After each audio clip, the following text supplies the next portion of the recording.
guys. No hands on the camera. Don't worry, I'm driving, talking to you guys, but I'm not doing it dangerously. LP's holding the camera for me. Show yourself.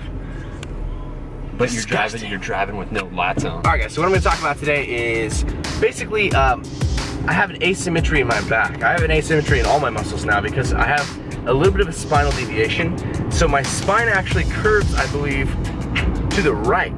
So my left shoulder is above my right shoulder.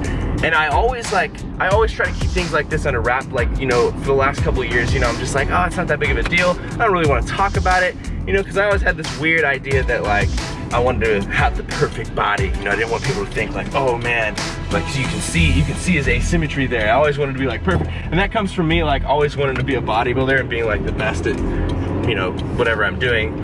But that also is like, it's pretty detrimental to you actually growing as a person. So I'm trying to be more transparent. Plus, this whole issue has actually increased lately, and I felt it a lot more. Basically, the whole last year, if you guys have been here for a little bit with the channel, you guys remember that I put up a video every single day of last year. So I was sitting at a computer for about 6 hours every single day. And naturally, everybody does this. Everybody has some way that they lean, you know, they always go to their left hand or something when they're leaning on their chin, or like you sleep a certain way. So like that can contribute to you having a spinal deviation and also like making it worse if you're already predisposed to have one. And that definitely is what happened to me. I would lean this way, I believe.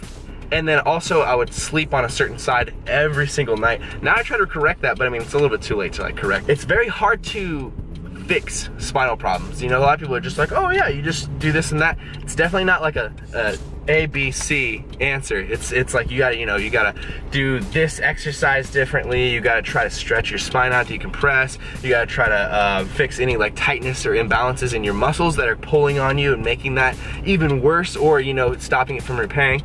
But all that aside, I still hit back. On this workout you're seeing right now, I'm showing you guys just a bunch of rows and compounds and stuff that I did for my back portion before I did biceps and triceps.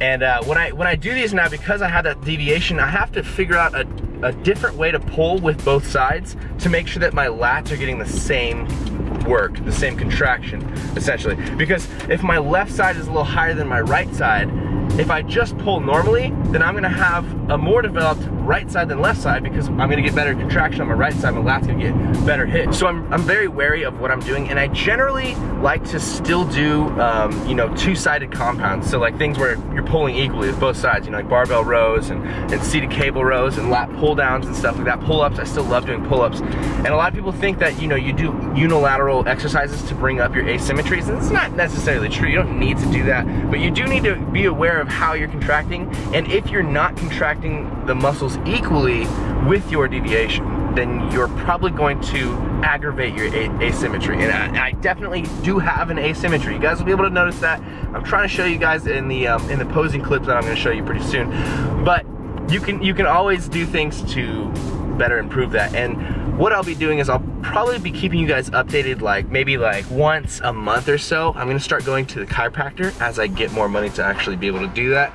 And I'm also gonna be doing a lot of these rehabilitation exercises. One that I really like is called a dead man hang. I made a video about it a long time ago, but I'm really starting to implement those more and more into my ends of my workout. You know, you just basically hang from the bar, let your spine decompress, and it kinda, I mean, it decompresses your spine and it kinda rearranges it. I'm sure the chiropractor will have tons of stuff to tell me. I haven't gone there for my first time yet, but that'll be good. And then also, I'm gonna see if I can get an, what do you call that? A reverse upside down table, an inversion table. I'm gonna see if I can get an inversion table, and if I can, I'm gonna start using that. I'm gonna also, you know, tell you guys and update you guys about how that's working, because I feel like that can help a lot. You know, if you hang there for like 45 minutes upside down, let your spine decompress. I wanted to tell you guys about this little fault, this little difference to me, because this is gonna change the way that I'm gonna train over the next couple of months and years and whatnot. And I feel like it's super important for me to be transparent with you guys, especially now more than ever. I've seen that being transparent makes it so much better. It makes it so I can connect to people, I can help people with the same problems. So, you know, if there's anybody that has that spinal deviations, maybe you guys can kind of take notes and see what I'm doing. And it's definitely not medical advice or anything, but it's always good to see someone else who's struggling with the same, you know, problem as you, and see what they do, you know, see if you can use some of those things, maybe change how you do your life. So as you guys know, we just got back from the LA Fit Expo last weekend, and this whole week has been just this big, weird, muddled mess. LP's trying to get his computer back, and he's now having to switch to a Mac, so he's learning all that. That's why I haven't seen videos on his channel in a couple of days. And then I've been just doing like editing and just talking to this person, that person over email, and really trying to get things figured out. And something big's coming up pretty soon, and we're not sure if we're gonna be taking part in that or not, so we got a lot going on. So it's been kind of hard to get back into the workouts 100%, so that's why I'm not chronicling, you know, the weights that I actually use during this workout. More so, this is a video to tell you guys about my deviation, so you guys can be aware of it, and just to kind of give you some tips and pointers on what to do if you have your own asymmetry or deviation. And then probably in about a week or two, when we get more clear of an idea of exactly what we'll be doing, we'll be back into the workouts a little bit more, and I'll be able to give you guys, you know, what you really enjoy, you know, seeing the reps and the kilograms and pounds, you know, seeing how much weight is being moved, talking about the form, breaking it down. But also, I want to know what you guys want to see. You know, if you guys like it when I narrate over the footage and just literally talk about what I'm thinking about, you know, like twist this bone and it helps get the upper contraction. If you guys want that type of video, let me know. Or if you want, you know, motivational videos on Wednesdays or whatever, I need you guys to let me know so that I can do it for you, because that's all I want. Am I going full Obama right now? I'm going full Obama. Thank you guys so much for checking out the video. I'm heading home to get some chicken, potatoes, and ketchup in Team Beyond the Week. Big J. Live till you die, MIRIN!